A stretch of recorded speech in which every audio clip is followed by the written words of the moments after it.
Hoy presentamos La última llamada.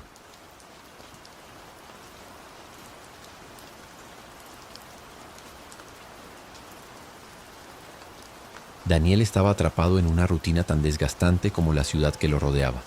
Su vida estaba marcada por las cicatrices de un pasado irreparable, y cada rincón de su pequeño apartamento parecía reflejar su dolor. La tragedia lo había reducido a una versión sombría de sí mismo, incapaz de encontrar salida al constante eco de su propia culpa. Esa era su vida, arrastrarse de un día a otro, sintiendo que se perdía en el gris de la ciudad y en la soledad de esas paredes húmedas y sombrías que lo envolvían. Su única compañía eran sus viejos discos, un escape a una época en la que aún podía encontrar algo de paz en la música. Las noches, sin embargo, eran las peores. Daniel se acostaba tarde, casi siempre cuando el agotamiento era demasiado grande para permitirle seguir despierto. Pero incluso entonces los recuerdos lo atrapaban. Su esposa, sus risas, sus planes, las cosas que nunca llegaron a hacer juntos. La noche se llenaba de recuerdos borrosos y fragmentos de diálogos que nunca serían completados. Aún recordaba el accidente con nitidez. Estaba al volante esa noche, un tramo oscuro de carretera, un desvío en el último segundo y la súbita certeza de que nada volvería a ser igual. Cada noche, Daniel despertaba en medio de la madrugada, bañado en sudor frío, mirando el techo sin realmente verlo. Sin embargo, una noche, su sueño se vio interrumpido de una manera diferente.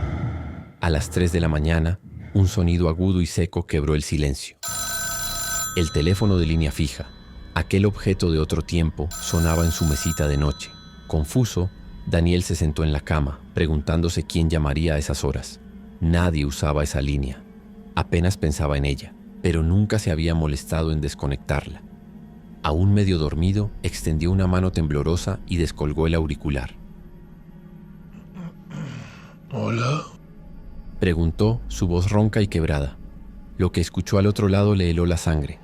Era su propia voz, susurrando entrecortada y desesperada. ¡Ayúdame! ¡No puedo respirar! El escalofrío que recorrió a Daniel fue indescriptible. La voz sonaba como si proviniera de una distancia lejana, de un lugar oscuro y asfixiante. Era su tono, su timbre, su respiración. Él estaba pidiendo ayuda. Pero, ¿cómo era posible? Intentó decir algo, pero el pánico lo dejó mudo. Luego la llamada se cortó abruptamente y el silencio se apoderó de la habitación. Pensó que era una pesadilla. Quizás el cansancio lo estaba llevando al borde de la locura. Pero la noche siguiente y la siguiente, el teléfono volvió a sonar a la misma hora exacta. Cada llamada era idéntica. Siempre su propia voz pidiendo ayuda, con un tono que se volvía cada vez más desesperado y agónico. Las palabras se le grabaron en la mente, resonando incluso durante el día. ¡Ayúdame! ¡No puedo respirar! A la cuarta noche, el terror comenzó a mezclarse con algo más, una sensación de vértigo y confusión. Sus recuerdos empezaron a sentirse borrosos, como si se fueran desvaneciendo de a poco. Al despertarse notaba que había detalles de su vida que ya no recordaba con claridad. Los momentos previos al accidente, las pequeñas conversaciones con su esposa, incluso las decisiones que lo llevaron a aquel tramo de carretera. Sentía que estaba perdiendo partes de sí mismo, consumido por el peso de esa voz que lo atormentaba noche tras noche. Desesperado, en un intento de poner fin a las llamadas, arrancó el teléfono de la pared y lo lanzó por la ventana del apartamento, sintiendo una leve satisfacción al verlo caer en pedazos en la calle. Esa noche al menos logró dormir. Por primera vez en semanas, el apartamento permaneció en un silencio absoluto. Pero su alivio fue breve. Justo a las 3 de la mañana, un sonido profundo y retumbante lo sacudió. Al principio no lo identificó, creyendo que era su propia mente jugándole una mala pasada. Pero entonces se dio cuenta. Era el golpeteo de alguien en su puerta. Los golpes eran secos y lentos al principio, pero comenzaron a aumentar en fuerza, en insistencia, como si alguien o algo estuviera determinado a entrar.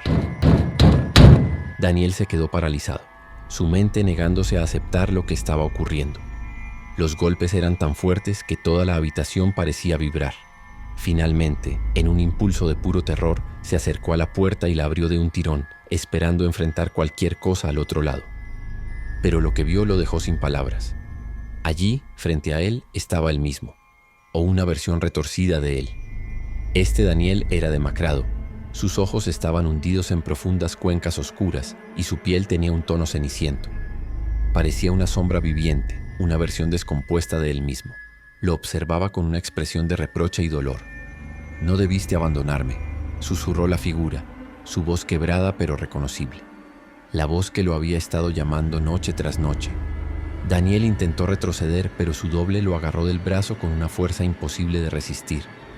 Sintió un frío profundo, una frialdad que calaba hasta los huesos, mientras el otro Daniel lo arrastraba lentamente hacia el umbral. Trató de gritar, pero el sonido murió en su garganta. La puerta se cerró detrás de ellos con un golpe final, y todo se volvió negro. A la mañana siguiente el apartamento estaba vacío. Las luces seguían encendidas, y la cama de Daniel aún mostraba signos de haber sido ocupada.